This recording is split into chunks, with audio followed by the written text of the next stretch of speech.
সুজি আর আলু দিয়ে আজ এমন একটি জলখাবার বানিয়ে দেখাবো যা খুবই স্বাস্থ্যকর এবং খেতেও সুস্বাদু। বাচ্চাদের টিফিন অথবা বড়দের জলখাবারের জন্য একটা পারফেক্ট রেসিপি হতে চলেছে। সময়ও খুব কম লাগে। তো চলুন কথা না বাড়িয়ে শুরু করা যাক। প্রথমেই 1.5 বাটি সুজি নিয়ে নিয়েছি।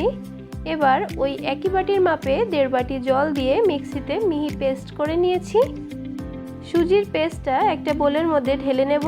এবার দেব স্বাদ মতো নুন, ভালো করে মিশিয়ে নেব। এবার দেব কুচনো গাজর আর কুচনো বিনস, খুব ভালো করে আবারও একটু মিশিয়ে একটা সাইডে রেখে দেব।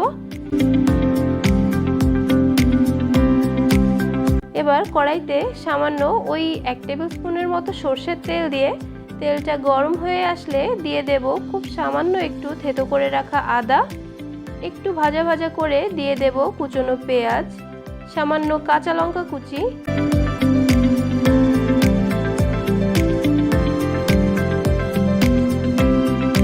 একটু ভেজে নিয়ে দিয়ে দেব পরিমাণ মতো হলুদ গুঁড়ো, স্বাদ মতো নুন, আবারও ভালো করে মিশিয়ে নেব।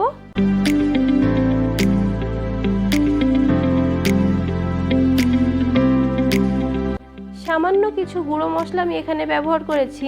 দিয়ে দেব জিরে গুঁড়ো, ধনে গুঁড়ো ও কাশ্মীরি লঙ্কা গুঁড়ো। সব কিছুই কিন্তু পরিমাণে খুবই অল্প ব্যবহার করেছি। একটু জলও দিয়ে দিচ্ছি।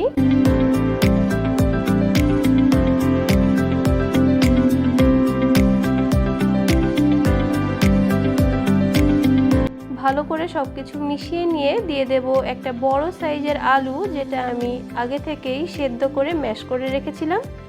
আলুর সাথে মশলাটা 2 মিনিট মিশিয়ে নেব।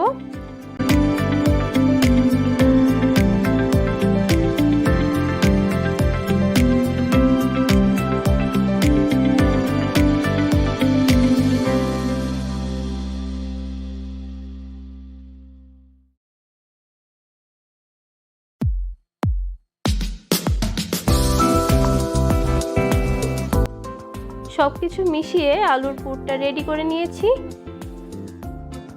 এবার একটা তাওয়া গ্যাসে বসিয়ে দিয়েছি। সামান্য একটু তেল ব্রাশ করে সুজির ব্যাটারটা এভাবে ছড়িয়ে দেব।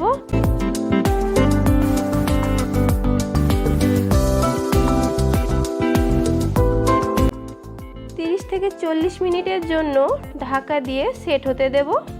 ঢাকা খুলে আলুর পুরটা এরকম মাঝখানে দিয়ে চারদিক থেকে ফোল্ড করে এপিট ওপিট করে তুলে নিলেই রেডি স্বাস্থ্যকর এই জলখাবার রেসিপি, যা বাচ্চাদের টিফিনে আপনি চোখ বন্ধ করে দিতে পারবেন। দেখতেও যেমন সুন্দর, খেতেও কিন্তু অসাধারণ হয়।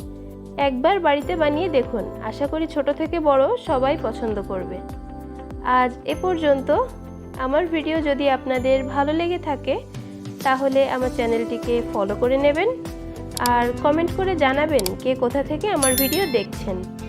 দেখা হচ্ছে আপনাদের সাথে নেক্সট ভিডিওতে। ততক্ষণ সবাই ভালো থাকবেন।